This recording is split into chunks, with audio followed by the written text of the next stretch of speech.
trapped inside this spell. Now I feel it.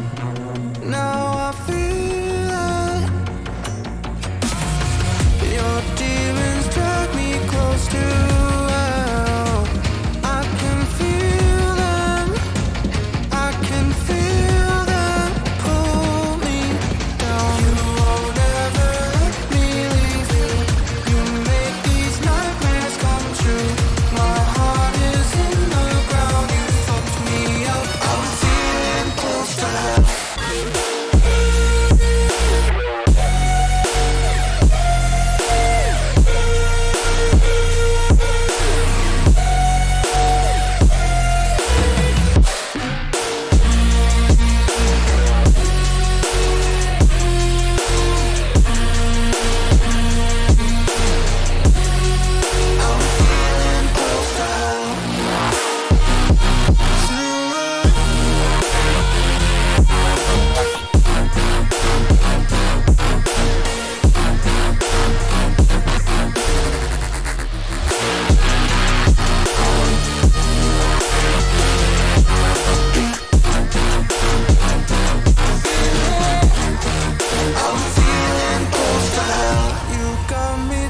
Inside this spell.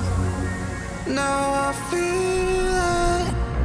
Now I feel it. Your demons drag me close to hell. I can feel them. I can feel them pull. You won't ever let me leave you. You make these nightmares come true. My heart is in the ground. You fucked me up.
Years are passing by and all I think about is when we were in school.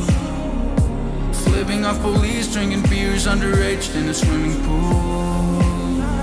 But times have changed and we're old now. I think our heat's getting cold now. And now I'm just in love with your cold shoulder. Cause we fight and then we make love. We break up and then we 2 o'clock and now we're day drunk. Love it when we hate fuck. Nobody can change us.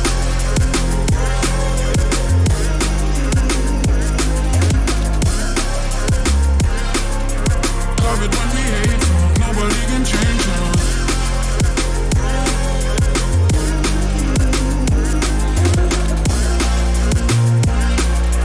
Love it when we hate fuck. Nobody can change us. I cannot fall asleep without you by my side, but when you're here I'm all cold. Yeah, we got something special, but I cannot be the main act in a role. Tell me what you gonna do when they catch us, when they pull out big guns and they blast us. The final end to our mad love.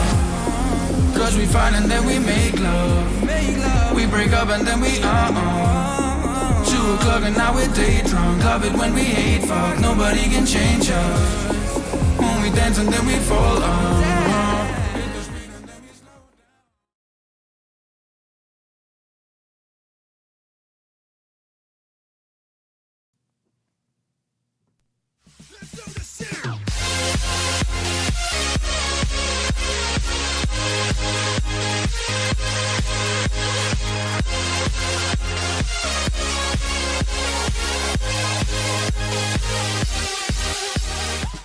What is up, Level Up Nation, and welcome to the Thursday, March 11th edition of LvLUp Live, your home for gaming and esports news, brought to you by OTN Media. My name is Fiasco. You can call me John.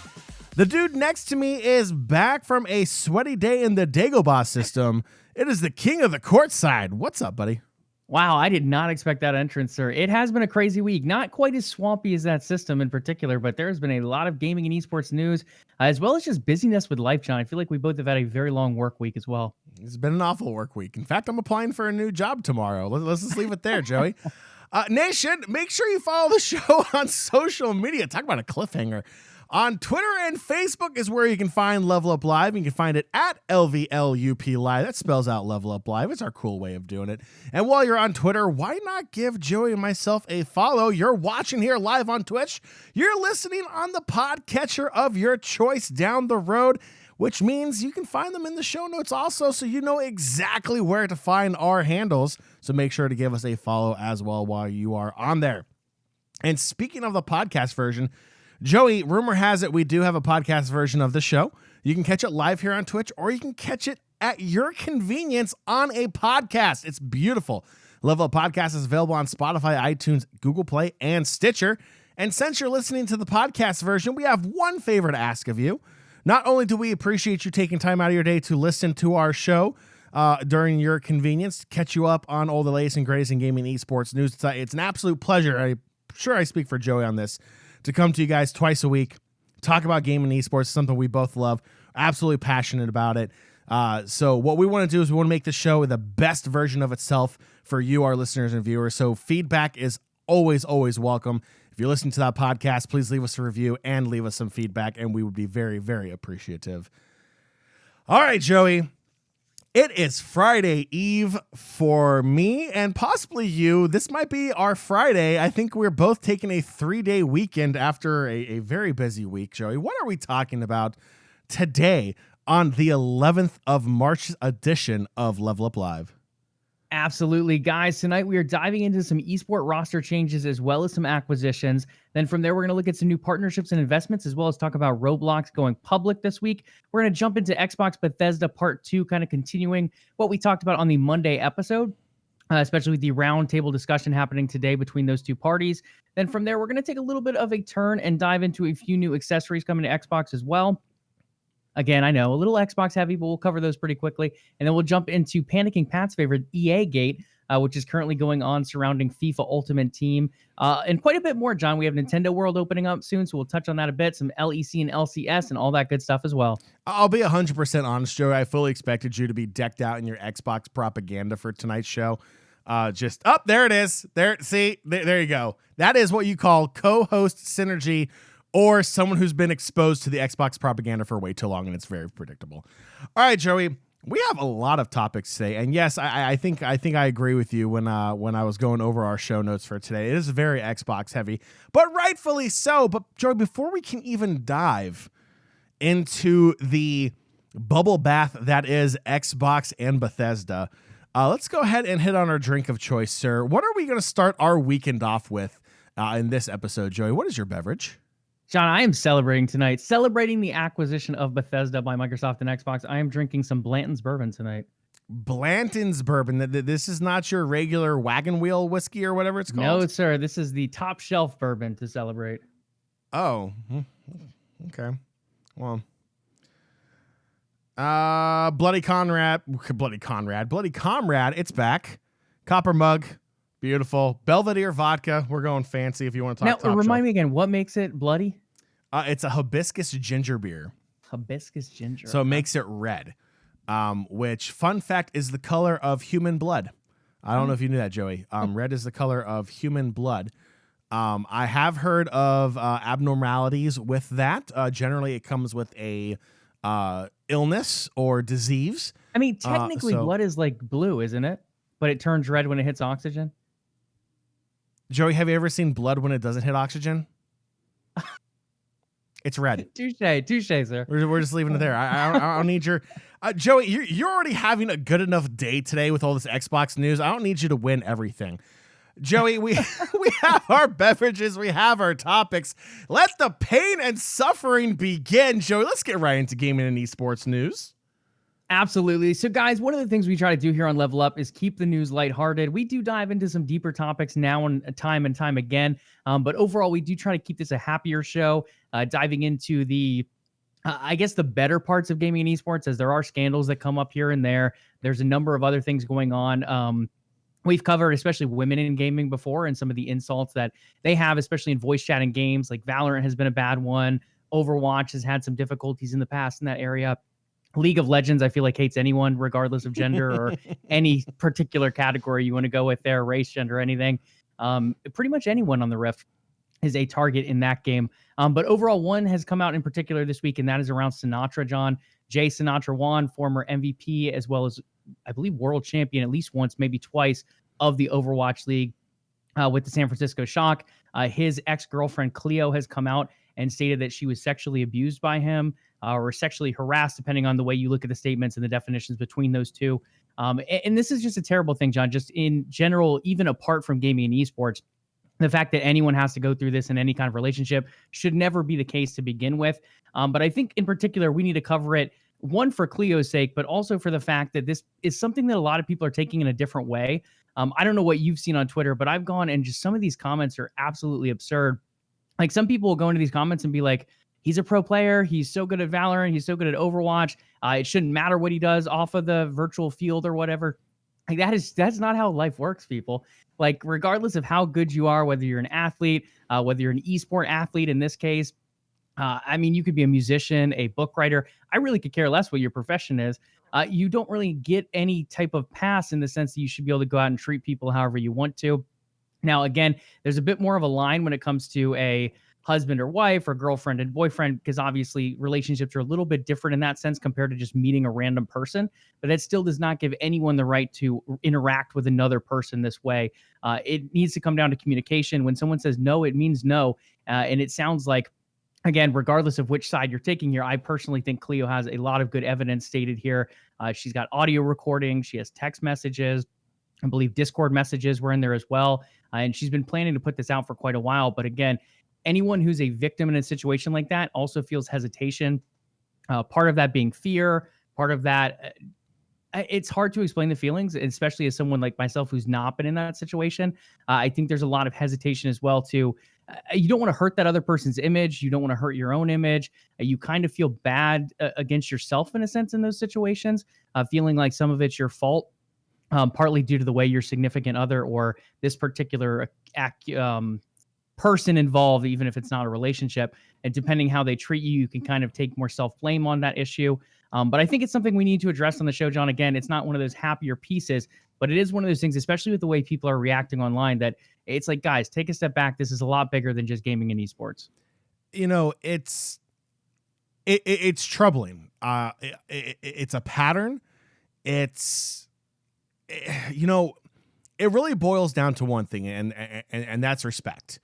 If you're in a relationship with your significant other, regardless of how long you've been in that relationship, if you are legally married or not, there is still a level of respect that is given. That is, you know, the person that you are dating is another human being with their own emotions, their own feelings, their own life, regardless of what stage of a relationship you're in. To boil it down into simple terms, Joe, 100% correct. No means no, regardless. Going through her statement, it was very, very clear. First off, it is very difficult to read these. And as you and I, Joey, someone who you know, we like to keep it lighthearted, you know, but also it's part of our duty to make sure that we're up to date with everything that's going on in the gaming and esports world, which means we do have to cover, you know, the really like dirty parts of the scene. And unfortunately, I wish we could say this was just a one-off. This was just one random event, but it's not.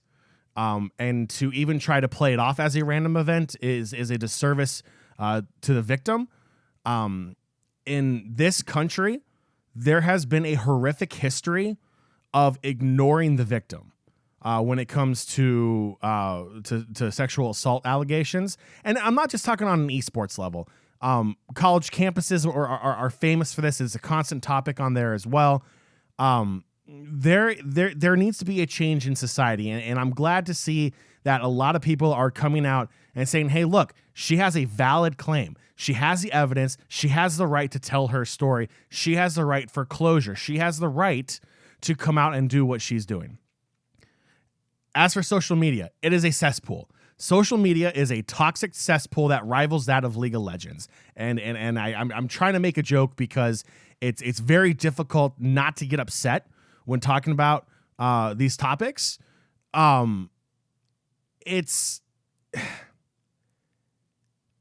is so irritating, especially with what Sinatra was trying to stand for in the term of esports, trying to be like that ambassador. I mean, Joey, we were covering Sinatra back when he was 17, before he was even eligible to be in the Overwatch League. He was like this North American wonder kid that everyone was talking about. And then all of a sudden, like, this comes out and it completely tarnishes his entire image and most likely his career. Now, yes, there are investigations that, there are certain things going on behind the scenes that do need to play out before a final judgment cast is given. But at the same time, for social media to come out there and attack the victim is horrific. Nixia, who's a member of the OTN community, also of the Game Gym community, I think she said it the best the other day when I was talking with her was, if you see that negative, vile hate towards the victim for no other reason other than they're trying to defend the pro player because, quote, he's too good, block them. They're not worth your energy. The negativity on social media is not worth your energy. If this is something that you're upset about, that like these sexual allegations are coming out and like more and more of these players that are icons and role models and thing, this pedestal is given to them, this platform is given to them, and they go out and they do something like this, it lets the entire community down. It lets the next generation down. And, it's tough enough for you to go online and try to get information if you get information that way to see what's going on. And it's this absolute toxic cesspool out there. I mean, that's the reason why people don't like coming forward. They don't like coming forward because they get absolutely attacked for nothing else other than being the victim. And it's very upsetting. I don't want to drag on too long with this. It's disappointing. I think from an esport perspective, it's very disappointing that someone with so much potential didn't have the cognitive skill set to understand that if you're going to be in a relationship with another person, that respect is the first and foremost thing needed in a relationship. And if you did not have respect for the person you were dating at that time, then you shouldn't be in a relationship. You're mentally not able to be in a relationship. That's not fair to the other person. And the fact that you didn't have that respect to not sexually assault your girlfriend at the time is just absolutely disgusting. And, I'll sit back and wait for more information to come out. It doesn't look good for Sinatra, and these topics make me absolutely sick to my stomach. I wish I could say this is probably gonna be the last that we hear of a pro player doing this. It's probably not. And that's upsetting. It's upsetting, whether it's in the esports world, the traditional sports world, the world in general. If you have respect for the person you're dating, this should not happen.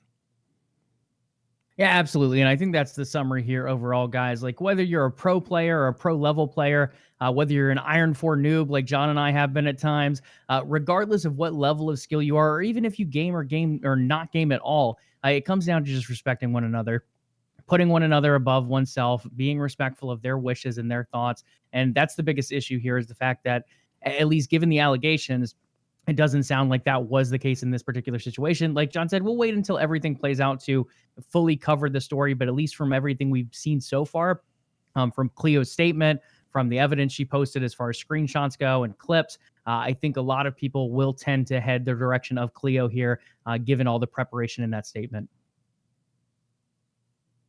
I feel like we could talk about this all night, but we will continue to move on here. And again, it's not because it's not important. It is an incredibly important topic. There is a lot to cover today. This is probably the most important of all of the news today, though. So please do your own reading. Again, the story, not safe for work is not the proper term here, but it is very intense, I guess is the way to describe it, John. Like very explicitly intense in that degree as far as Cleo telling her story and what she experienced. So I don't know if I'd recommend reading that directly, depending on your age and your maturity level. But it is definitely a very strong statement from her, as well as many of these other articles coming out. In the meantime, as John said, there are investigations going on. So Sentinels has temporarily benched Sinatra. We've also seen Valorant, the league he currently plays in, come out and say that he'll be benched from that league as well, regardless of what Sentinels is going to do. So both a league benching and a team benching as of right now. And then Tens from Cloud9 is coming over to sub in as well.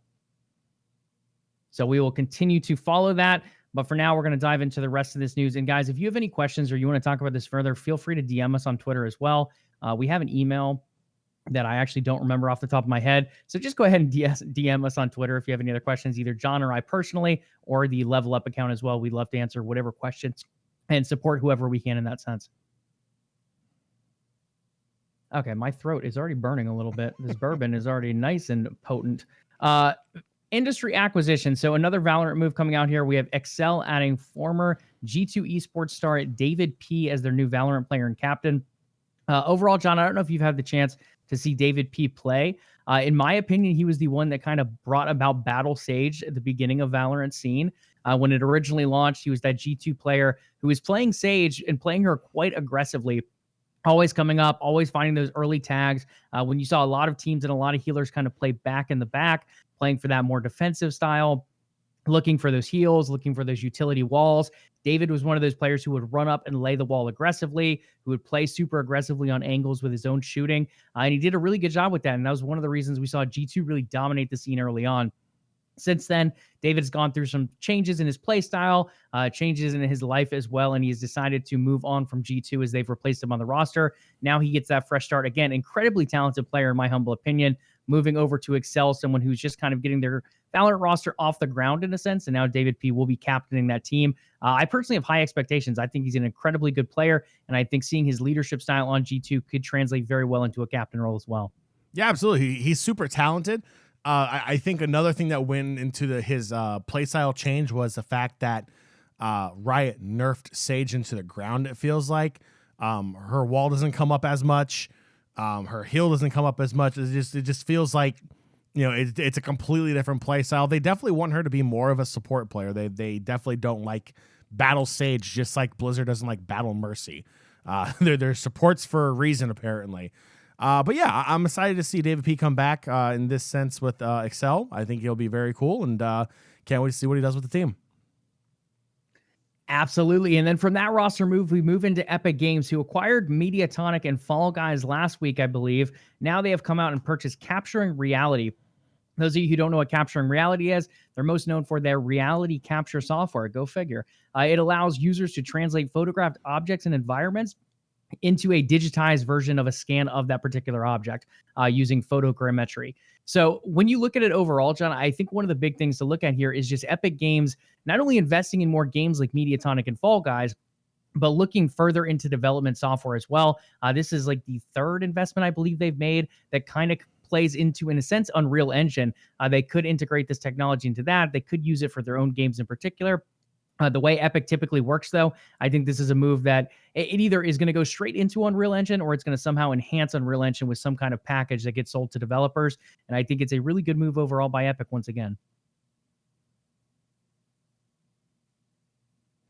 From there, we'll head over to THQ Nordic. They've introduced their newest studio, and that's Akimia Interactive. It's going to be in Barcelona, Spain, is where its headquarters at. Akimia will focus on, in quotes, high-quality RPGs. Their first project being the Gothic remake, more to be unveiled in the coming months. Once again, John, THQ Nordic is one of those companies, not quite a Tencent level, not quite a Microsoft level, but they are out there making investments. We've seen Embracer Group, which is somewhat similar to THQ as well. They have a relationship there where they have been making investments. THQ Nordic now coming out, putting out this new stadium in Barcelona, Spain. To my knowledge, Spain being one of those countries that really doesn't have a ton of studios, or at least a ton of well-known studios that I've heard of in gaming. But as we continue to see expansions, we've seen more being built over in England. We've seen more being built in France, a couple being built in South Korea as well as Japan. So I think as we continue to see gaming grow on a worldwide stage, we're going to see more and more cities, one like Barcelona here, where we see a game studio popping up that might not be the most popular game development town, but it's one of those places that we're going to see more and more studios in different countries and different cities, Barcelona being a great chance here. Anything to say on Epic acquiring Capturing Reality or THQ Nordic here with their new studio?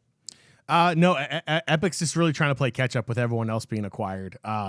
It just feels like every show, Joey, we talk about more and more acquisitions. It's a free for all. Sooner or later, we're gonna have like 4 major studios with like a bajillion different little studios that they fall into. It's gonna be really, really weird. I will say the one thing that I do like about Epic compared to like what we've seen with a lot of these other developers, in particular like Embracer and Tencent and Microsoft, they're all going for very much game development studios. Some of those do have technology and engines involved, but Epic in particular, they bought a studio once or twice, like Mediatonic recently, but overall they're looking more at that technology. How can they improve stuff like Unreal Engine? Really the package that Epic Games offers to developers as well. I feel like, yes, they're competing in acquisitions, but they're competing in almost a little bit of a different scale, trying to change the game to their own direction. Definitely a cool investment there from Epic as well as THQ opening up that new studio. Moving forward, we're going to look at Dallas-based esports org Envy, John. They are in the process of raising $40 million Series C financing round. We're looking at broadcast company Gray Television leading the round with an investment of just shy of $30 million. I believe it's like 28.5 is what it comes out to. So again, we don't have to dive too much into this. Just a little bit of a lens look at what we see fundraising wise going into esports. Envy here with another big funding round. This is Series C pulling in $40 million. $40 million is nothing to turn your nose up at. That's a pretty good chunk of change coming in. Absolutely. Yeah, and Envy in general is in quite a few scenes. If I remember correctly, their biggest scene you could argue is Overwatch or CSGO, but they are involved in quite a bit. They've had some history in League of Legends as well. We've seen them jump into many different smaller esports, like at one Call of Duty League, I'm pretty sure they're in currently. They did a really good job in Gears League at one point. I think they've been involved in Halo before. So Envy is one of those orgs that is in a bunch of smaller tier esports, medium tier esports, as well as those higher tier, really buy-in level esports with Call of Duty and Overwatch League. So definitely want to keep an eye on, and again, continuing to pull in quite a bit of money here. Okay, from there, John, we got to talk Roblox. This one has been building up for a little while now. A little bit of pun intended there. Roblox has been a game that we've seen continue to grow in valuation. It started somewhere, I think when we started talking about it, it was around $4 million, maybe $7 million at most. So it's a game similar to Minecraft. Very much it enables the creativeness of the user, allowing them to build different aspects, allowing them to create their own game modes, their own characters, to really make the game their own in that sense. It's almost more of a platform than a game, similar to the way we talk about Minecraft. Now, with that being said, back in 2014, Minecraft was bought by Microsoft and acquired for around $2.5 billion. One of the biggest gaming investments at the time, John, $2.5 billion. A lot of money. That is definitely not small. Even today, we look at what is arguably one of the biggest acquisitions of all time with this Bethesda Microsoft deal, with Microsoft acquiring ZeniMax and all those Bethesda game studios that went for about $7.5 to $8.1 billion all said and done. That's a lot of money. Arguably the biggest gaming acquisition of all time. So with that in mind, with Bethesda including somewhere around 8 game studios, let's say 10 overall because they have a few different locations here and there, that cost, again, $7.5 to $8.1 billion. Roblox, guys, Roblox, this game that is similar to Minecraft that went for $2.5 billion in 2014, is now estimated, after going public this week, it is up to a $45 billion valuation. $45 billion. I would love to know what Minecraft would be worth right now if Microsoft didn't buy them. Like, I mean, right now they're an ungodly amount. We just don't know the exact number because they're under Microsoft's umbrella. But had they been separate, they're probably over that $45 billion, or at least they're somewhere around that valuation because it is bigger than Roblox overall. But Roblox, $45 billion.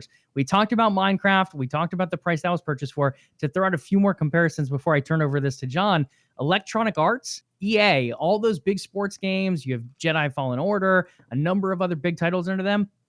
$37 billion is their evaluation. $37 billion. That's almost $10 billion lower than what Roblox is going for this week. Take-Two, they have Red Dead Redemption 2. You have a number of different racing games over there. You have the NBA 2K game is huge in the sporting world. They go for a $19 billion valuation. And then you have stuff like Ubisoft with like Watchdog Legion and Assassin's Creed and all those different titles. And Square Enix, known for all those Final Fantasy games and a whole lot more. Both of those companies under $10 billion of evaluation. They are not even a third. They're almost a fifth of what people are currently valuing Roblox at. Absolutely insane. Yeah, Joey, and I believe, what was it, today or yesterday? I think it was today. It was the first day it was publicly traded. And what was it? The opening price was $45 a share.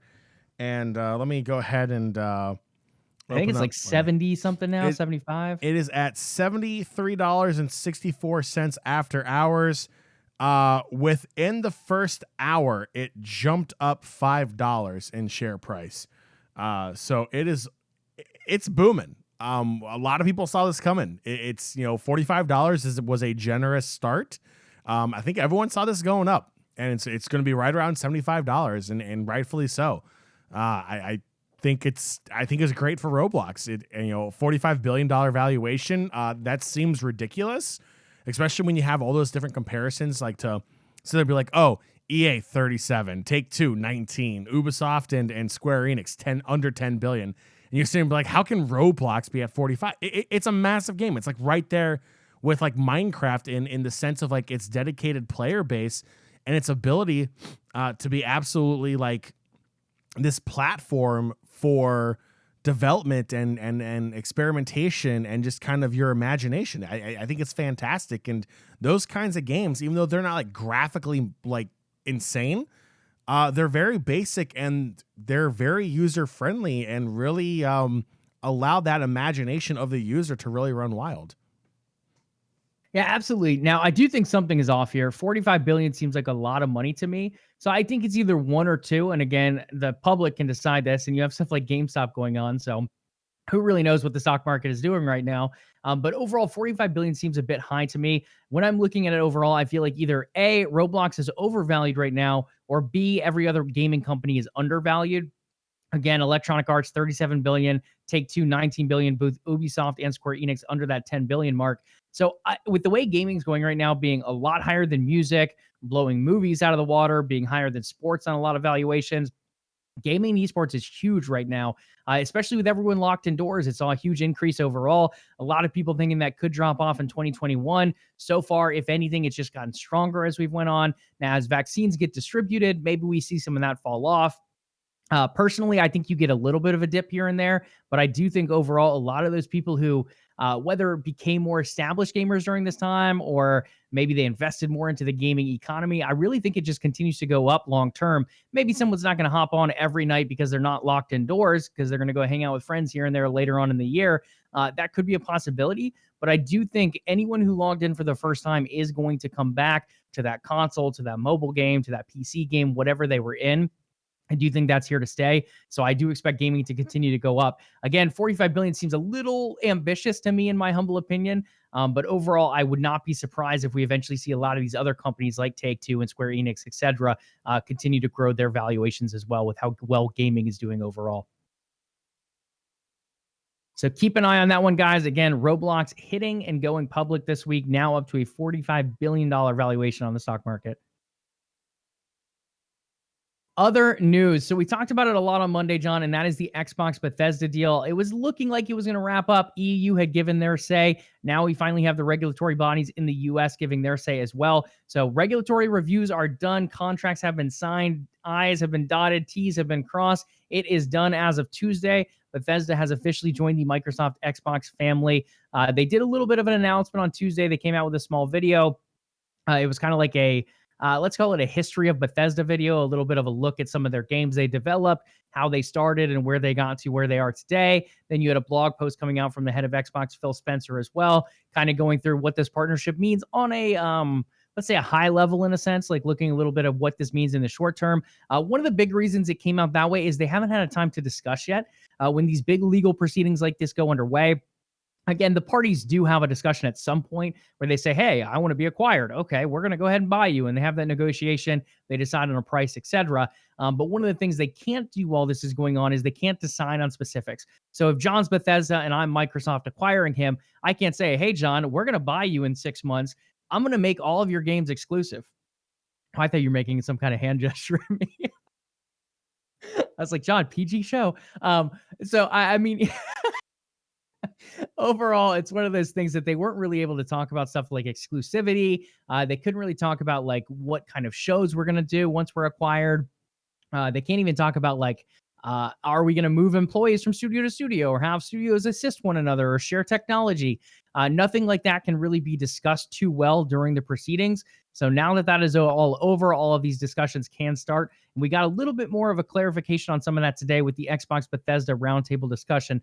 John, before we dive into that, what were your thoughts overall on the format that they use? I, in particular, really enjoyed it. I don't want to spill Xbox propaganda more than you already have. No, I thought today's event was actually very good.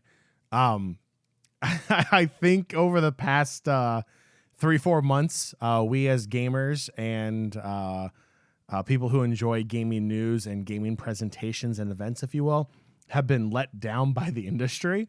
If you're going to put out a pre-recorded video, spice it up, make it good. Don't make it like what we've seen from Nintendo and Sony. I thought Xbox knocked it out of the park. I like the roundtable idea. I like the idea of a Q&A.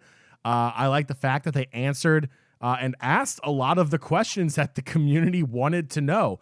A lot of times developers tend to stay away from those hard-hitting questions for whatever reasons, but I felt like they took those questions, they took them head on, and they gave pretty clear answers, which I was really surprised about. Joey, I'm just not used to developers being this open to the consumer. It's so weird. But yeah, I thought the event overall was very, very good. I mean, I'm not going to sit here and say I was expecting a Nintendo or a Sony level event, like in terms of how bad they were. But I was surprised. I was pleasantly surprised with how well the event was today. Yeah, I think a few things that stuck out to me in particular is one, they came in with clear expectations being set. I believe it was Aaron Greenberg, the head of marketing over at Xbox. He said, look, guys, we're going to do a roundtable discussion. We're not going to announce new games. We're not going to give new game news outside of some Game Pass stuff. We're not really going to dive into stuff like that. So people came in, at least the people who actually read these statements, came in not expecting to see Starfield, not expecting to see Elder Scrolls 6, not expecting to see anything Fallout related. They knew it was purely going to be a discussion type of thing. And I think that's something that lacked a little bit on the Nintendo and PlayStation side. Nintendo didn't really give any information at all of what we were going to see. Sony gave some information. They said 10 games were going to be discussed that were coming out in that first, I think they said first half of the year, which is great. And I really praise Sony for that. I think that was good information that came out. Unfortunately, I think they need to be a little bit more clear in today's day and age. People are a little bit more direct in, okay, what does that mean? Are we going to get all these hidden exclusives that you've been working on? Or are we going to get Horizon Forbidden West information or God of War Ragnarok information? And because they just said 10 titles, I think people got their hopes up a little too high, and that kind of makes that PlayStation showcase not look quite as good in hindsight. Now, if they would have come out and said, hey, you guys are not going to get Horizon Forbidden West information, you're not going to get God of War, I think people would have went in with lower expectations. And maybe instead of giving that showcase a D rating like a lot of people did, I think it could have got a B or a C plus type of rating. Again, not the greatest showcase, but expectations weren't quite set. So coming into this one, because Xbox set expectations, I think people are going to grade it a little bit higher for that sense. The other thing I think they did well is it's just a very different format. When you look at Nintendo's Direct and Sony's State of Play, it's very much what we're used to seeing. They throw out some game trailers. They throw out a little bit of an interview here and there. They throw out some game trailers as well. So trailers, gameplay, interviews, the basic 3 type of things we see integrated here and there in these showcases, which again, I think that's great. The one Sony did in June, I think, was phenomenal. They showcased the PS5. They showed some great games.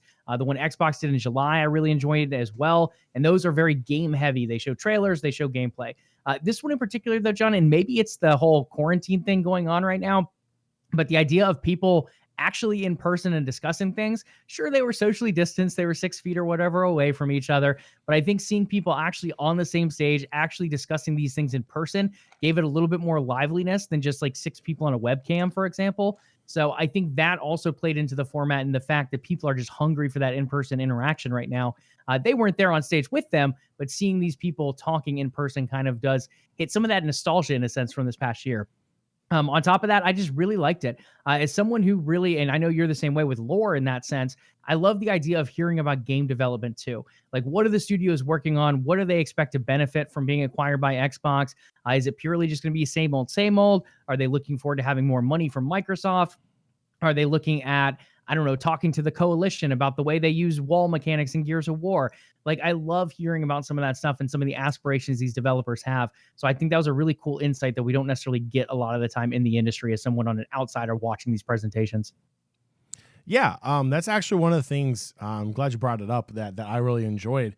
Again, one of the first video games my dad let me play, and I, thinking back of it now, I think it was a terrible parenting choice here. But id Software's, Wolfenstein 3D and Doom, two games, like they said in the presentation, that really kind of pioneered that game genre. It was also very terrifying. I remember having nightmares playing those games. But now I absolutely love both of them. Wolfenstein is one of my favorite series of all time. Whether I like the current direction it's going in or not, but the idea of Wolfenstein and what it was able to do was very, very happy with it. So it's kind of cool to hear, id Software kind of talk about how, those games really did it for them. Like, that's what they started to build their engines and like just their ideals off of. And then when they were acquired by Bethesda, Bethesda really kind of gave them like open reign to like go at it even more with a bigger support group behind them. And they were able to develop even more amazing games. And now, they're kind of saying, hey, look, what we saw in Bethesda's was Bethesda's seeing in Xbox now. And the fact that they're able to to link that journey to this acquisition. Yeah, it may be just a PR stunt. It may just be a marketing stunt. But, if it is, kudos to whoever wrote it, because it hit home. It was definitely a trip down memory lane. It was definitely hitting that nostalgia factor. I thought it was great. And you're right, Joey, that lore of listening to like how a game is developed and like how a small company was able to blow up to where they are, 7 years later, being looked at to be acquired by a behemoth like Bethesda. And now here we are years later with Bethesda now becoming a part of the Xbox family. It's just really kind of cool to like watch those journeys. Like, that is like, I'm not going to say joining Xbox is the ultimate dream, but like, that's kind of the journey you want to go on. It's like, you want to be recognized for your work, for your art, for your skill, for your ability to make very, very good games. And this is kind of like how that happens as a small studio, how you go on to now being a part of a massive initiative like this acquisition here. So I thought it was great. I thought overall it was probably one of the best gaming presentations I've seen in a very long time. Yeah, it was just very different. And I'm glad you brought up it as well. They, in particular, got praised not only for their games and like the legacy of them, like you mentioned, Doom being one of those big franchises that's, in a sense, one of those most legendary franchises out there. It's been around for so long. I wouldn't compare it to Mario in a sense, but it kind of does become Bethesda's Mario in that sense, that's just so recognizable worldwide. I think one of the other things here is just the energy of the room. Like, you can tell when people are happy being with one another. And again, it could be the quarantine stuff going around with COVID-19 and not many in-person interactions here and there. But overall, the energy of this particular showcase, the excitement from Bethesda of now partnering with Xbox, being acquired by Microsoft, the ability to not only help branch their ideas out more with Microsoft's funding, but the ability to work with these other studios, because they always love to work within one another. Xbox Game Studios doing that within their own conglomerate, Bethesda doing it within their own. Now have the ability to really cross-contaminate all of those together and find the ability to find like, oh, what does Coalition do well? Or what does 343 do well? Or what does id do well? Or what does Bethesda do well? How can we bring all these ideas together and continue to improve one another, as well as the technology between the engines like Creation Engine the id Tech 7 engine. You have Orion with the streaming technology. There are just so many different parts of this particular acquisition that are really just now starting to be discovered. Like, yes, the legendary IPs, yes, 2,000 plus staff members, these amazing IPs that come from Bethesda in and of themselves can carry themselves. But I think now looking forward to the littler pieces of it, how can these continue to entwine with one another? And I think as we get closer to summer, we'll see more of that. But especially within the next couple of years, it'll be made more and more clear why Microsoft ended up going for this acquisition. Again, there's a lot we could cover here, but I think the last thing to mention is exclusivity. This has been the biggest argument out there. John and I spent, I feel like 15 to 20 minutes talking about it on Monday and the different ways that it could be approached. Overall, we have a quote from Phil Spencer saying, if you're an Xbox customer, the thing I want you to know is this is about delivering great exclusive games for you that ship on platforms where Game Pass exists, and that's our goal. Again, this can be taken a few different ways, but for the most part, wherever Game Pass is, that is where you're going to be able to get these games. Now, again, guys, we've discussed it. There's a few that are already contractually obligated to go to PlayStation. That's Ghostwire Tokyo. That's Deathloop.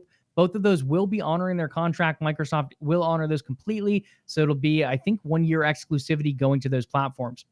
From there on, it's going to be a case-by-case basis, but the one thing you can guarantee is that if it has Game Pass, it will go to that service. So if PlayStation or Nintendo add Game Pass, they will most likely get these games. If they do not add Game Pass, then there's a very good chance that these games don't make it to those platforms. Now, there are certain ones, like I think one to consider is Wolfenstein, to conclude that particular trilogy. Maybe Microsoft does release that onto PlayStation to say, hey, you guys have played through game 1 and 2. Go ahead and complete the trilogy here with this final game. I think that would be a nice nod, in a sense, to those fans of Wolfenstein. Now, if you're someone on the Fallout or Elder Scrolls side, maybe you get the game, maybe you don't. Yes, you've played through some in the past, but like Elder Scrolls has had different exclusivity agreements with Xbox over the last, I feel like decade and a half. So maybe you don't get that title. I really don't know. I would assume if it comes to new IPs, they're not going to PlayStation or Nintendo or whoever the other console is. I think when it comes to those new IPs, they will 100% be exclusive to Xbox, at least for a year of limited exclusivity overall. But when it comes down to it in general, if the service does not have xCloud or Xbox Game Pass, there's so many services. If it does not have Game Pass, it most likely will not be getting these new titles coming out. So again, case by case, so don't take it 100% grain for salt. There could be special cases in here depending on contractual agreements, depending on legacy status. Overall, if the service has Game Pass or if the console has Game Pass, it will be going to that console. That includes Xbox consoles, Xbox One, Series S and X, PC, as well as xCloud at this point. So that kind of, at least for now, John, answers the exclusivity question, I think, for most people. Again, a little bit of a hairy line there with the legacy status being mentioned, but I do think overall this means most of these games will be Xbox exclusive. Anything else you want to say on Bethesda or Xbox? I feel like we spent a lot of time on it on Monday, so we don't need to spend a ton more on it tonight. No, I'm just glad to hear that the merger, the acquisition, if you will, that they're going to honor those contracts that have already been set up with Sony. I think that's I think that's a big step. I feel like when there's a merger, those contracts can be called into question. And there's nothing wrong if they did, but I think that says a lot of Microsoft for them allowing Bethesda and their studio that already entered into these long-term contracts to bring these titles to PlayStation to allow them to honor it. Now, who knows? Maybe they might slap like a Windows 98 logo on the cover of the PlayStation game cover. Who knows? It'll have an Xbox logo on it, I'm sure. Yeah. And it'll be really awkward as anything, seeing like Windows, not Windows. Obviously, I like the Windows 98 logo take though. I had to go with the most cringe logo Microsoft has ever put out there. But yeah, I think that would be kind of funny, but I think that says a lot that Microsoft is not going to try to challenge those contracts, those deals with that merger. So allowing them to still go to PlayStation for a limited time exclusivity, if you will. So I think that's smart. And damn it, Joey, I hate to say it, but Xbox is being way too nice. It's almost hard to believe how nice they're being. Well, that's what I'm glad they did put some exclusivity. I was getting a little nervous there for a while. I'm like, Okay, you guys just spent almost $8 billion on this acquisition. I don't think it's a good move to make everything go to every platform. I think you got to have some kind of exclusivity. So I'm glad overall they're mainly, and I don't really even want to call it gatekeeping. It is, in a sense, gatekeeping it from PlayStation and Nintendo. Most of these games are never going to Nintendo to begin with. But then on top of that, you're at least allowing it on PC, you're allowing it on mobile tablets. So most of these becoming exclusive. But again, still honoring some of these agreements. Maybe even they become limited time exclusive. So later down the line, they go to something like a PlayStation or Nintendo. That's really Microsoft's decision to make at this point. But I do like the way they're approaching it. It's selfish enough to make the deal worth it, but it's also not overwhelming because it's available on so many platforms still as well. Okay, a couple more stories, and then we're going to dive into the good old EA gate, which I know Panicking Pat is here and excited for. Rhonda Cox, a former producer on Star Wars Jedi Fallen Order and God of War, has joined the initiative as a senior producer on Perfect Dark. Again, I don't think we need to jump a ton into this. It's kind of like those Tencent acquisitions. It becomes something that is almost mentioned every couple of weeks on the show. This is just another really high caliber employee going over to the initiative. Rhonda Cox, again, Star Wars Jedi Fallen Order, did extremely well in its first year, has done even better in its second year. And God of War, everyone knows God of War is one of the flagship titles on PlayStation, extremely well. We haven't seen what Rhonda has done on the new God of War because God of War Ragnarok is not out yet, which she did serve as an executive producer on. Or not an executive producer, a lead producer on. So we will see how that ends up translating now going over to the initiative as a senior producer on Perfect Dark. Again, John, this to me is just another really strong talent acquisition. But every single one of these, as you said previously, it raises the bar for what we expect coming out of that studio. Xbox's new web browser, the Chromium version of Edge, for those who have tried this out, they can now stream Steam and Epic Game Store games to Xbox consoles. Last bit of Xbox news today, guys, by the way. I know it's been an Xbox heavy week, especially with all this Bethesda stuff going on. John, this one in particular is very interesting because now we get to that conversation where you can potentially play those PC games on Xbox. Now, in most cases, if you're going to be playing a PC game, you probably want to be on a PC. But the way Series X runs, it is quite a powerful console, and you can connect keyboard and mouse to it. So if you really want to be those people playing a PC-based game in your living room, you now have that capability through this Chromium browser. You can play Google Stadia on your Xbox as well for those, let's call them limited Google Stadia users that are still out there. Amazon Luna, I believe, is now playable. And as we see more PlayStation games go to the computer and the PC version, now you have the ability to play those PlayStation games like Horizon Zero Dawn and Death Stranding on your Xbox console. Now, if I'm Sony, I'd probably put a stop to this in some way if it's possible. But if not, I guarantee all over Twitter, you're eventually going to get images of people with an Xbox controller playing your Horizon Zero Dawns or Death Strandings. That's just the way the gaming community works nowadays. Joey, if there's one thing I wish Microsoft would stop doing is trying to fix their disaster that is any kind of web browser. Okay, I have heard, and again, I'm curious to your chat's opinion on this. I've heard Edge is like really strong now. Have you used it recently? I haven't used the new one at all. I'm not a fan. Like, look, I mean, there's so many better options out there. Like, you still have Chrome. Firefox is still around and is still kicking butt. I don't know. Like, for whatever reason, like, look, for the average Joe, Microsoft Edge is fine. Like, they're not going to be able to tell the difference. I prefer to use Google Chrome personally. Yes, I understand that it takes up a lot of your processor. I completely understand that. And I see it from time to time. I get it. But just, it's so much faster. And it's the same thing with the Firefox community. They say the exact same thing. So it's like, it's just tough justifying using, even in their increased capacity of what Microsoft Edge is, they essentially reinvented Internet Explorer from like how horrific it's been for decades to Edge. I mean, I get it. You want to keep it all within the Microsoft family, but for the love of God, if you're going to do it, like, at least make it somewhat good. Like, I don't know. Like, I've messed with, like, my company's weird. Half of our online programs work with Edge and not with Chrome, and then vice versa. It makes no sense why my company does that. I really feel like they don't think. But yeah, it's weird. I don't know. I'm just not a fan of it. I'm not a fan. But yeah, enjoy, Xbox users. Yeah, I haven't used Edge recently at all. I tried the original and I was like, wow, this is trash. So it was pretty much Internet Explorer 2.0 for me, or 11.0, or however many versions that thing went through. But for me, it hasn't been the strongest browser. Now, when it comes to Xbox browsing, though, I really could care less what the browser is. The browser could be dogpile for all I know. As long as it runs what I want it to, I think it's great. And I think that's one of the cool things with this in particular.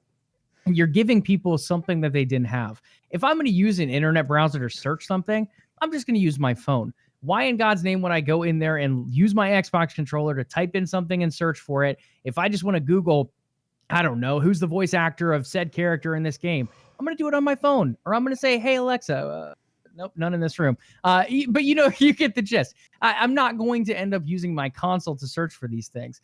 Sorry, podcast listeners, if you're listening to this out loud, by the way. It's one of those things that I don't think this is a first reason for people to use the browser. But now to stream PC games, maybe you want to play some kind, I don't know, Valheim is super popular right now. Forza Horizon 4 that just released on Steam is very popular right now. If you want to play one of those games in your living room, now you have the option of not using a Steam box necessarily, but you can cloud stream it through this browser, which is supposedly good enough, at least on console, that these are going to run smoothly enough to be done. And you can play these games. You can play your PlayStation games, your Epic Store games, your Steam games, whatever can be played on PC, now available on those Xbox consoles. So I think that to me is bigger than the browser in and of itself. I don't think the browser necessarily matters that much in this sense. It's just more that extra accessibility that you're now having on console. Now, again, if you have a PC, I'm doubting that many people are going to go out there and use a browser to play these PC games on console to begin with. But if you're a console-only player that's looking to expand your library in a sense, now you have another option to at least look into doing that. Moving along, this is the Game of the Week announcement. John, I'm curious to get your thoughts on this one. People on Twitter were popping off. People on Facebook, the same, and Instagram was getting all shell-shocked as well. We have a new Ninja Mutant Turtle game from developer Tribute Games and publisher Dotemu coming to consoles and PC near you. Teenage Mutant Ninja Turtles Shredder's Revenge promises an experience similar to Teenage Mutant Ninja Turtle arcade titles developed in the late 80s and early 90s. Very much that brushstroke style in that same arcadey sense. It's got no release date as of yet. We don't know a price either, but it will be coming to consoles and PC. John, I don't know if you've seen a trailer or any images of this in particular, but it very much, at least to my opinion, now I wasn't in there playing arcade games in the late 80s, but from what I've seen from I guess we'll say video game history documentaries or what I've played personally here and there as an old timey game, I feel like it very much justifies that kind of art style and that type of play style that we did see in a lot of those older arcade cabinets. Yeah. I haven't played any of the games from the late 80s, early 90s either. Yeah, I mean, you know, there's something to say about, you know, kind of wanting to go retro with some of these games. You know, kind of like giving a like a tip of the cap to like where games came from and kind of like how they've developed over the past 20 years. I like the idea. And I get there's a lot of Teenage Mutant Ninja Turtle fans out there. I was never a huge Teenage Mutant Ninja Turtle fan. Here we go. Let's see if the boomers in chat remember this one. Here we go. Street Sharks.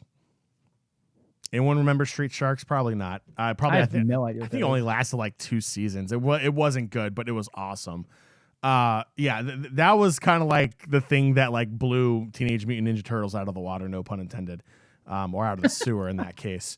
So yeah, I mean, I think it's great. I love the idea of kind of like bringing that retro 90s and late 80s feel to it. I think it'd be fantastic. I think that'll appeal to a lot of people. It definitely has me intrigued. But I wouldn't say I'm going crazy for it. Wow, we have some boomers in chat talking about Ninja Turtles. So wait, tell me a little bit more. We don't have to spend a ton of time on it, but what is Street Sharks exactly? Oh my, okay. So so kind of the same premise, right? You know, so Teenage Mutant Ninja Turtles are mutated turtles. Street Sharks are like this like group of like 5 friends that are abducted by like a mad scientist because like they dabbled in the wrong place, and there's a serum that he has that changes people into that combines their DNA with like aquatic life, and theirs just happened to be sharks. So like one of them was like half human, half hammerhead, half human, half great white, you know, and so on and so forth. And they were able to, quote, swim, if you will, under the streets to move around faster, and their fins were up through the asphalt as they were fighting crime. And what was it? They're saying it was they're saying was Jossum. was Jossum. It was definitely a product of the 90s for sure. And I freaking loved it. Like, I freaking love Street Sharks to this day. It's so good. It's so good. Jossum. Jossum. Wow. Yeah. That is cringeworthy. It's super cringe. It's so cringe. I'm not even denying it, but it's amazing. Wow. So next we're going to get this Ninja Turtle game. We're going to get the Revenge of Shredder here. Maybe after that we get some kind of Street Shark arcadey type of cabinet. We'll have to see what comes. It.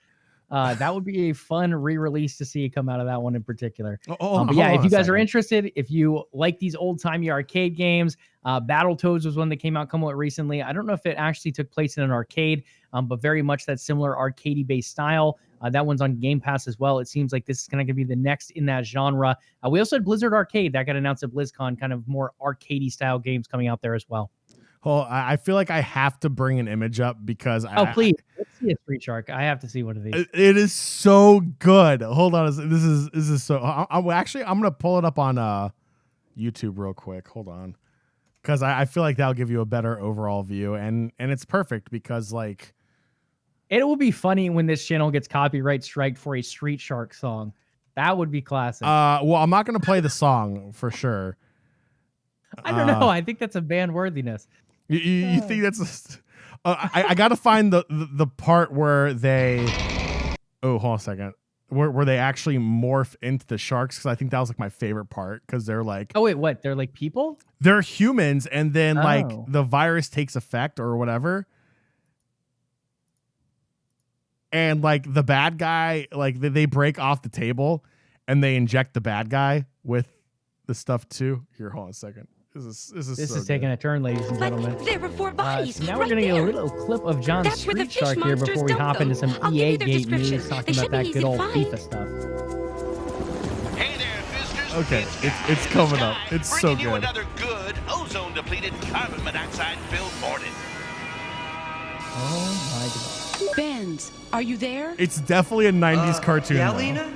Benz, Dr. Bolton's missed 2 more classes, and the boys never came home last night. Oh, Benz. This is so good. I made them go out there. I've got to stay here and see if they call.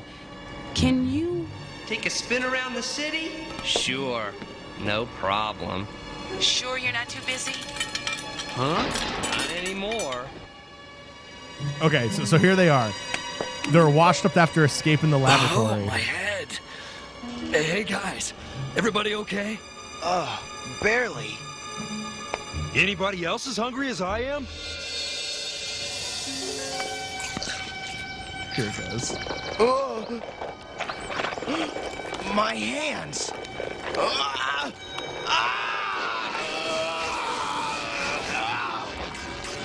Your hands. Check out your face.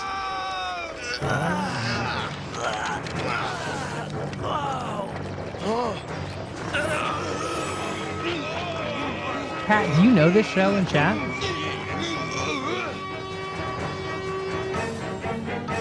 And they're sharks! Gene Slam and Paradigm's gonna pay for this. Lighten up, guys. Maybe it's not all bad. I don't know about you, but I'm still hungry. Wow. That's... So if you guys have not seen Street Sharks before, John has now given you a first. Oh, wow. He's going to eat that hot dog cart. Okay. Yeah, it's so good. It's so good. Wow. Oh, that was an experience. Street Sharks, ladies and gentlemen. So whether you want Ninja Turtle arcade games or if you want to take a different turn, a little bit more of a fin showing turn there with some shark action, John has got a TV show for you. Again, hop into our DMs. He'd be loving to share that link on YouTube. Let's talk EA Gate, John. This is a hot topic this week, and it was brought to our attention by good old Panicking Pat, who has joined us in the chat tonight. EA is currently investigating claims of an employee selling really rare FIFA Ultimate Team icon cards for thousands of pounds.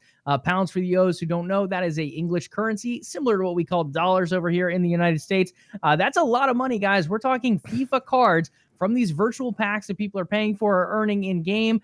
Someone selling the rarest of rare cards here, being icon cards, for thousands of pounds. So what are the fans saying about this? Well, one, you have the nice old hashtag E8Gay going around.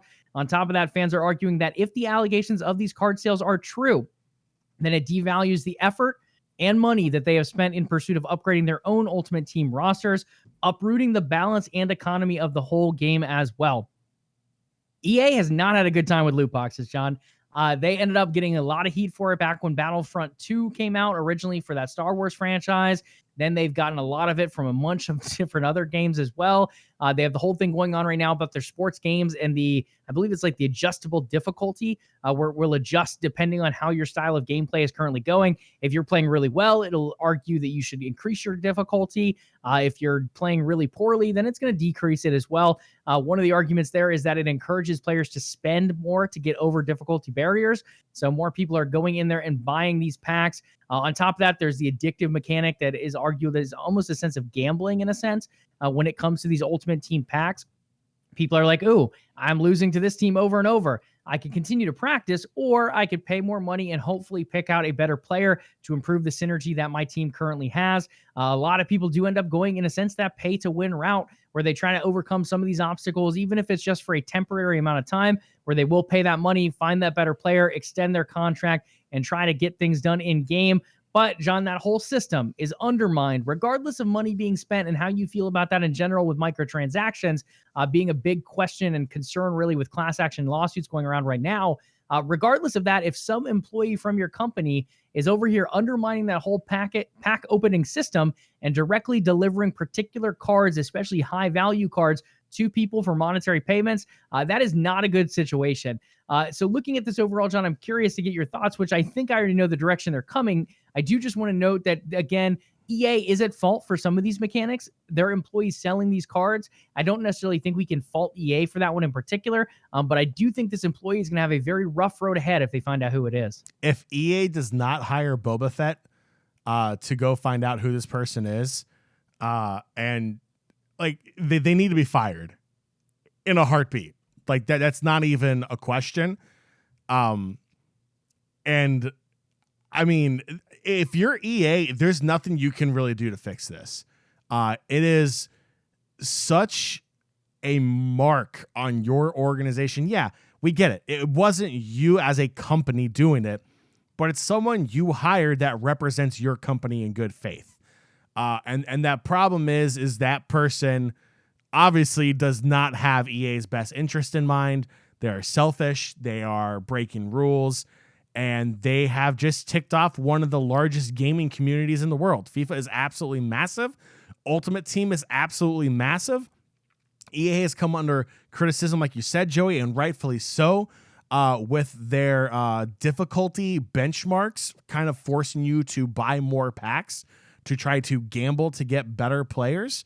This is not good. Like if EA is already seen as like enemy number one in a lot of gamers' eyes, EA needs to find a way to figure out who this employee is and fire them, make an example out of them, and then they're going to need to do something for the community. Yes, it wasn't EA who did this. It was a rogue employee who did it. Let's hope it's just a rogue employee doing it. But EA needs to do something to earn that trust, because it feels like every year EA has done something to piss gamers off even more every single year, especially in FIFA with Ultimate Team. So yeah, they need to go out of their way to do something, whether it's, a legacy loan card or something like, or they need to give something back to the community. That's not really necessarily going to balance it out. But yeah, it's not fair to the people who do spend money in game. We're not going to get to the pay to win or free to play argument here. But if you have the disposable income to put in towards your Ultimate Team, this completely undermines everything Ultimate Team was essentially built to do. There's something exciting about unpacking that legendary player. There's something exciting about unpacking a team of the year player. Some player that has like stupid stats. People pay hundreds and thousands of dollars for Ultimate Team every year. And the fact that one person could go drop a couple 100 pounds or, over 1,000 pounds for like the best or the second best or the third best player in Ultimate Team completely just devalues the fans. It literally says, you know, yeah, you're going to spend money on our game and we don't care because we only care about the money so much that if you want to drop, you know, 2,000 pounds on us, we'll give you the card you want. Now, again, it's not EA doing this. It is a rogue employee doing it. Hopefully just a rogue employee. But regardless, EA still has to do something to try to make this right, or something that the community will deem, okay, at least they're making an effort to try to fix the issue. Yeah, it's a hairy situation for EA for sure here. And I think one of the big things you hit on, John, is the pay to win aspect in a sense. But this to me is even different than that. I think pay to win in a legal environment is one thing. If there's FIFA packs that you can buy, obviously one income, it has the opportunity to potentially buy more than another income out there. And that's one thing. Pay to win, I'm not a big fan of pay to win, but it is one of those things that if done within the boundaries of the game, let's say, it is a legal way of going about it. You can argue if it's fair or not, but a legal way of doing it. And a pay to win in this aspect is going beyond those boundaries of the game. It is a form of cheating in that sense, not only by the employee, by those players actually buying the character as well.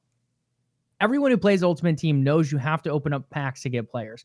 That's how you do it. Whether you spend your own money, whether you earn them in game, that's one way or versus another. Buying a single player out there, knowing what you're going to get, not having to open the pack and deal with the randomness of that pack is something different entirely. And that to me is taking pay to win even beyond to a whole nother step here. It's something that feels a little bit even messier than that. And it's not good on anyone's aspect. For EA, trying to correct this is going to be so hard. Like, yes, you could do what John said. You could give out some kind of free pack. You could give out a loan. You could give out high-level player cards to these different people, and that's fine. That's one thing. But you can't really take back all the games that people lost to someone owning one of these cards. You can't take back the respect of the players very easily for something like this going on. Now, again, guys, EA has made mistakes in the past. This to me is not necessarily an EA mistake as it is the player, like John stated. Or not the player, the developer that is in tune in this sense, as well as those players who did purchase from that developer. They were very much in the wrong as well. If they do find out who it is, I think EA, I think you fire the guy at least. I honestly think there could be a jail sentence involved as well because of how illegal this is. I think the players that ended up purchasing, if they can find out who those players were, I think you ban them as well from at least this year's FIFA title, at the very least. So I think there will be some, let's say, judgment in a sense coming out from EA if they find out where this all went, who was involved on the developer side, who was involved on the player side. We will see some repercussions, and I wouldn't be surprised if EA gives something back to the players that were affected by this as well on a negative aspect. So hopefully we'll see some free packs or something of that sort going out. But again, for at least for this year's FIFA title, it's going to be very hard for EA to overcome something like this, even if it wasn't directly their fault. Just a couple other bits of news today, John. Our next upcoming showcase. So again, we had the Nintendo Direct in February. We had the Sony State of Play in March. We had a nice little Xbox Welcome to the Family event for Bethesda and Microsoft today. I think you have one more Xbox event coming later in March, but before that, we're going to have Square Enix. They're hosting, I would call it similar to what we see with the Nintendo Direct. This one in particular being the Square Enix Presents presentation. It's set to be held on March 18th at 10 a.m. Pacific time, 1 p.m. Eastern time. It's going to run approximately 40 minutes long. And John, it is going to be headlined by one of your favorite series of all time. That is Life is Strange. We're getting a new Life is Strange game. We can confirm it is a new character, a new protagonist in a sense, taking the lead of this game. They'll also have a new power that we haven't seen before. On top of that, some of the other games that will be featured are Outriders, Marvel's Avengers, Tomb Raider, the 25th anniversary that was recently leaked on the Microsoft Store that we covered on Monday, a new Square Enix Montreal game, or games, I believe it is plural on the announcement, so maybe a couple new game announcements coming out there. I think I know what one of them is, but not sure on the other. Just Cause Mobile, and then Balan Wonderworld, which is, let's call it like a Hat in Time, a little bit more of an Asian Japanese sense to it. It has a little bit more of that Japanese style humor that you see in game writing, but similar to Hat in Time where you're collecting, I don't know if it's hats directly, but something along those lines where it will change the way your character interacts with the environment. So one to look forward to there potentially as well. But John, before we move on and talk about any more of these, just a few more upcoming events, is there anything you want to say about this new Life is Strange game that we'll hear more about on the 18th? It will be the return of the OTN Life is Strange streams. I absolutely love those games. I think they are not just great pieces of art. I think they do an incredible job at hitting on tough subjects that for some people may be difficult to talk about. They hit on a lot of current day issues in society that really challenge the player and the viewer to make really tough decisions. Spoiler alert, I'm not going to go into it, but I have to say spoiler alert because apparently I got flamed by 3 people on Twitter the other day for this. The original Life is Strange. The ending of the original Life is Strange really tore a lot of gamers up. Myself included, it was a very, very tough decision at the very end. And that's what they're looking for in these kinds of games, where you build that emotional attachment to a specific character, and then you have to make the decision whether they live for like your self-interest or you save a town, for an example, if you will. So, no, I have no chill. Sorry. Over it. It's done. It's done, Nixia. It's fine. I didn't even give it away. It's fine. Jeez. It is a really cool series, though. And yeah, without giving too much away, I do love the way choices impact it. For me, it kind of reminds me a little bit of Mass Effect in that sense, where like every choice you make in the game can alter that outcome. And I think one of the cool things Life is Strange does is whatever choices you make, and I love this part of your streams, John, is at the end when you eventually finish the game, there's like an album style book that you can go through and to see what the percentage of people who played through the game, what choice they ended up making. Were you in the majority? Were you in the minority? Why did people choose certain decisions and what did it end up leading to? So I really like that aspect of the game as well, just to kind of weigh it out and what your choices were compared to all the others playing the game as well. Yeah, unless you're on that 8% that went one way and while 92% went the other way. You're just kind of like, oh, like, uh-oh. It is very cool to see. But yeah, chat, I know a few of you have not played it. For those who haven't played it, it is a really cool series. Again, as John said, it does hit some of those deeper topics. So it will definitely, let's say it'll hit you in the feels as well as make things very super serious at certain times. So it's definitely one of those games to take. Maybe have your box of tissues nearby. Maybe have a serious attitude going into it. It's not going to be all fun and games when it comes to that series. It's very much intense, but very deep story writing and great choice making as well. On top of that, we have Super Nintendo World. For those of you looking to travel here as COVID-19 hopefully winds down here, Universal Studios in Japan has now opened up Super Nintendo World. Go ahead and hop down that green pipe of fun and go ahead and ride on Mario Kart. There's a giant Bowser statue. Pretty much anything Nintendo you can think of, there's something involved in Nintendo in that theme park. Very Mario, Bowser, Peach style heavy at the moment. But as it continues to grow, I wouldn't be surprised to see even more Nintendo IP mixed in there as well. That one is going to open up at March 18th here. So 7 days away in particular on that one. Go ahead and keep an eye on it. It should be really cool, and I'm sure there'll be some great videos coming out right around opening day. Joey, we need to go so I can throw you down a plumber pipe. Oh, that's very kind of you, sir. I would love to go. I think that'd be tons of fun. It is a hell of an expensive trip just to go to a theme park, but it is a really cool looking theme park overall. Well, we can do other things while we're in Japan too. Of course. We'll have some sushi. We'll go visit with some game developers. We can go hang out in Sony's white rooms where they let you test PS5s. It's one of those fun things. Test without touching. You can only smell it. You can only smell and look at it for 5 seconds before you have to. That was still one of my favorite stories. I love that. And I love the IGN Japan video where they just made fun of it. It's great.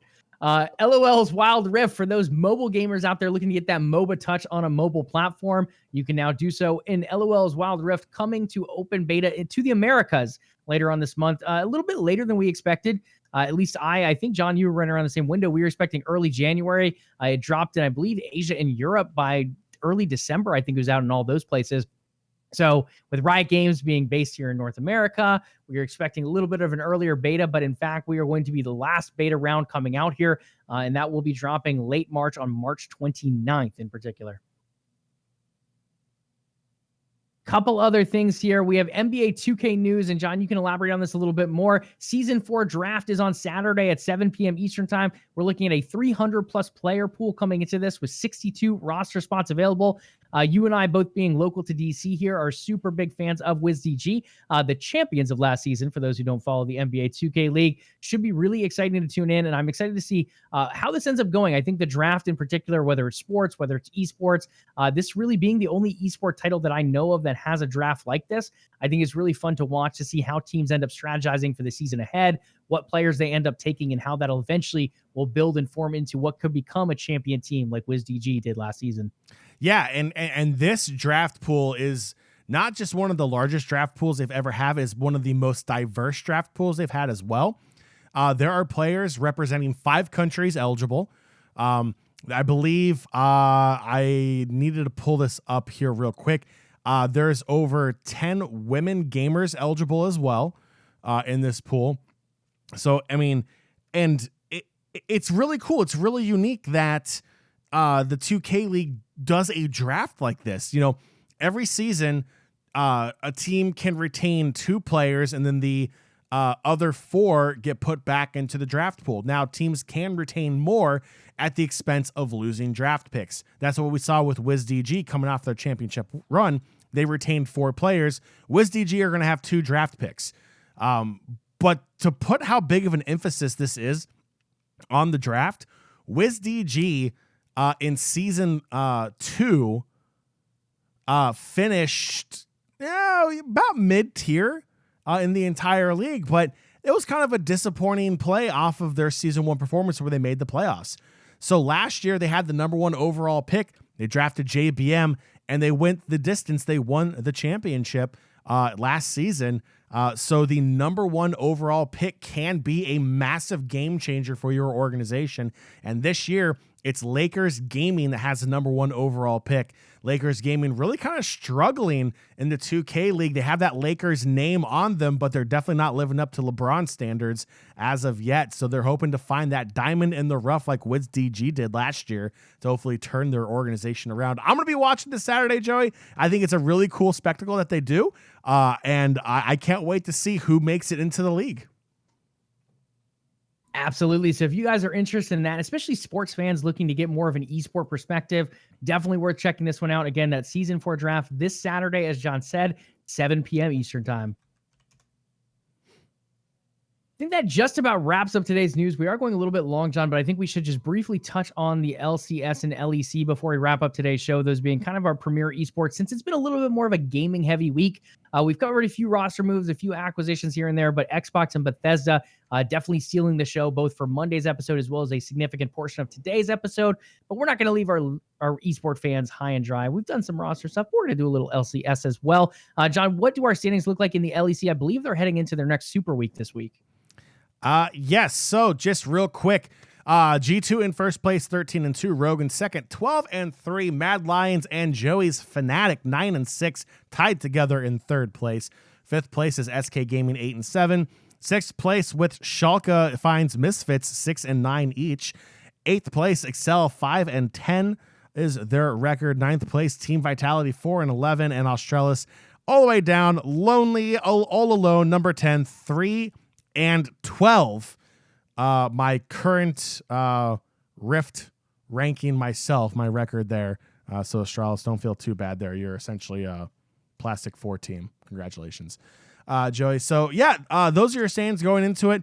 The schedule for the LEC this upcoming weekend is going to be absolutely packed. Joey, is there any games that stick out to you here this weekend? Yeah, I think in particular, the biggest thing to look at this week is this is the weekend before we see who is going to playoffs. So you can argue G2 and Rogue fighting for that top spot are definitely one to keep an eye on. And I would agree. I think SK and Fnatic are another one to keep an eye on as they flip between that third and fourth spot. But again, they're most likely making playoffs. I think someone ran a percentage and they're both like right around 95 to 96% sure they'll make it. So it's not quite as exciting with those matchups. For me, the ones to look at are those table teams that are right around the edge of playoffs.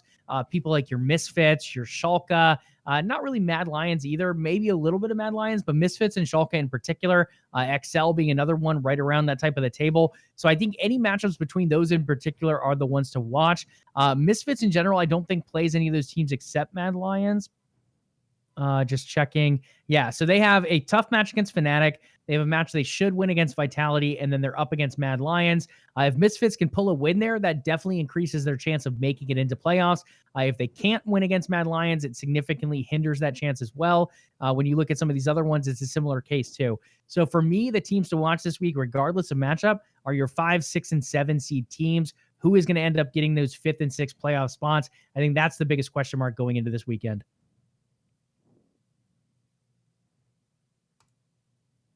Anything else you want to say on the LEC before we hop over to this side of the pond, good sir? Nope, looks good. I completely agree with you. Mid of the table is all must watch this weekend if you're an LEC fan. Who will punch their ticket into the postseason here in the spring split? That will be the big thing to watch this weekend. Absolutely. Over to the LCS, sitting on top of the cloud of the table. That's Cloud9 at 11-4. They faltered a bit in recent weeks, John, but they still hold that top spot. Team Solo Mid and Dignitas at 10-5 apiece, tied for second. Team Liquid looking a little bit liquid in the standings as we've seen them float up and down throughout the split here. Sitting at 9-6 right now in fourth, tied with 100 Thieves. Looking to still steal a few wins off the table as we get closer to playoffs. Over into sixth spot, we have Evil Geniuses at 8-7 holding on, but just behind them, Immortals at 7-8 with another chance at a playoff spot there. Again, guys, remember LCS is a little bit behind the LEC, so there are a couple weeks still to be played here. It will not become a playoff sure done deal this weekend. Over into eighth, we have FlyQuest at 5-10. They're saving trees. They're helping. What are they doing now? Sequest, I think, is what they're doing. So they have all these great charitable events. Unfortunately, they need a little bit more charity in the win column here, as they are sitting pretty low on the table at the moment. Counter Logic Gaming finally pulling it together at 4-11, pulling it together just for a 9th place finish at the moment. And then Golden Guardian sitting at 2-13 after a full roster overhaul, bringing in a lot of rookies, a lot of low expectations for this team from just about anyone you talk to. Bringing in a full roster of rookies is going to be tough. It's going to take time to adjust. So we are seeing that with Golden Guardians, with them sitting at the bottom of the table. Again, I think it is a talented roster overall, but it's going to take some time for them to adjust. Yeah, Team Liquid forever 4th place there. I know, right? It feels like they just cannot escape that no matter who they buy. Crazy stuff over there. We'll see what happens with that import rule, though, depending how that ends up going. But for now, importing players does not seem to be the way for Team Liquid to get out of that 4th place spot, at least in this spring split. But that brings us to this weekend, John. There are a lot of spicy matchups on the board. Which in particular are you looking to highlight for the weekend ahead? I'm looking forward to Sunday the 14th. That 100 Thieves Team Liquid matchup there at 6 p.m. Eastern time really sticks out to me. Team Liquid really on the rise. They were a little wishy-washy here the first couple of weeks. They lost some games they definitely should have won. And now they're really starting to bounce back. They've taken Cloud9 down the last 2 times they've played them. Those are big statement games for Team Liquid. They were able to rise to the occasion. They know what they're capable of doing. Team Liquid is a team on the rise. 100 Thieves really trying to see what they're really made of. Now they're in a tight race here. Yeah, it's not playoff week for the LCS, but we're getting close there. And right there in a tie for 4th place, you're talking maybe 1 or 2 game difference right now between making the postseason and not making the postseason. So definitely something to keep an eye out there. I like this matchup of the 4 seeds here on Sunday. Yeah, I think there's quite a few good matchups this weekend. Not only the ones you mentioned, but a couple other ones in here as well. Golden Guardians getting a chance against FlyQuest, who's just slightly above them on the table. Again, one of those chances. It's not really going to impact playoffs necessarily, but it is a chance for Golden Guardians, being that younger rookie team, to kind of have another shot against another team full of some rookies with some veterans like Licorice on the squad as well, but a beatable squad overall for a young squad like Golden Guardians. The other one in particular that I like a lot is Dignitas. You look at Dignitas, there's this whole argument going on about imports versus really homemade players. Dignitas is one of those rosters that is full NA-based players, very strong to that nationality in a sense, and coming out here and continue to punch out their own weight, even with teams like Team Liquid and Cloud9 and TSM arguing that import rules should be really abolished in general in the particular industry and in the LCS. So with Dignitas coming out here and playing so well in recent weeks, now they have another shot at it. They have a shot against Team Liquid, who's arguably a top 4 team right now in the league. You have a shot against Cloud9, who's in the number 1 spot at the moment, arguably a top 3 team, depending who you talk to. So you're getting a shot against 2 top 5 teams overall this weekend, 2 very good teams with a lot of imports here and there on them in Cloud9 and on Team Liquid. I'm really curious to see if Dignitas can't hold their weight against those rosters and really continue to be that, in a sense, NA hero that certain fans have made them out to be. So go ahead and keep a lookout for that, guys. If you want to hear more about that Bethesda Microsoft acquisition, go ahead and listen to that roundtable discussion that John and I discussed. It was really good. I believe it's on the Xbox YouTube page. It might be on the Bethesda one, but I believe it's the Xbox one. With that acquisition going through this week, they did answer some questions. They covered exclusivity. They covered a little bit of a meet and greet with some of the developers in those studios, like John talked about with Wolfenstein, and a little bit of we'll call it a brief touch on how they plan to use some of those engines and technologies moving forward. But again, it's a very, let's call it premature relationship in between them. This has been in the works for a while, but they haven't had a chance to discuss a lot of the specifics as of yet, as that was just approved on Tuesday. So expect more news on that in the future. A lot of other good things like Square Enix coming up later in this week. Be nice to your fellow gamers, as John will say later in the show anyway, pending those topics we talked about earlier in tonight's show. So lots of good stuff on here and a lot of good esports action, including that draft on Saturday at 7 p.m. happening this weekend. How dare you steal my sign off, Joey? It's a great line, John, and I think it needs to be said multiple times on today's show. I agree with you, Joey. I do. So I appreciate you using it. Yes, always be nice to your fellow gamers online. Nation, that's your other reminder. Be nice to your fellow gamers online. We'll say it again. It can't be said enough, Joey. You are 100% correct about that. But that will do it for this edition of LvLUp Live. But before you go, head on over to patreon.com/OTN and consider becoming a part of the Overtime Network. In return, you will get access to exclusive content that nobody else in the world can get unless they are a part of OTN Media. If you haven't already done so, make sure you follow the show here on Twitch to catch the next episode of LvLUp Live. If you listen to the show on our podcast feed, leave us a review. The LvLUp Podcast is available on Spotify, Stitcher, iTunes, and Google Play. We would love to hear from you. In fact, we love to hear from the entire community, Joey. There are so many ways they can reach out to us. What are some of those ways? Go ahead and hit us up on TikTok to find us at our best location. Just kidding, guys. Twitter at LvLUp Live. That is LvLUP Live. In addition to that, you can follow the umbrella company OTN Media as well. Twitter, Facebook, and Instagram. Twitter and Facebook at OTN Media. Instagram, you have to add that little underscore in. It's at OTN_media. Last but not least, hit us up with a follow, maybe even a Twitch Prime sub. Just come and hang out and chat over here on Twitch. I know most of you guys listen via the podcast, but we'd love to talk to you live here one night as well. And that's twitch.tv/OTN Media. This show broadcasts Mondays and Thursdays at 8 p.m. Eastern Time. A number of other Twitch streams throughout the week as well. All right, make sure you tune in this upcoming Monday, March 15th, as we cover the latest and greatest in gaming and esports news. Do your ears and eyes a favor. They are begging you. Make sure you follow and sub to OTN Media here on Twitch to catch the next episode of LvLUp Live for your viewing pleasures. We will see you on Monday. Have a great weekend. Remember, be nice to your fellow gamers online. And Joey, as always, level up.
When we hate fuck, nobody can change us.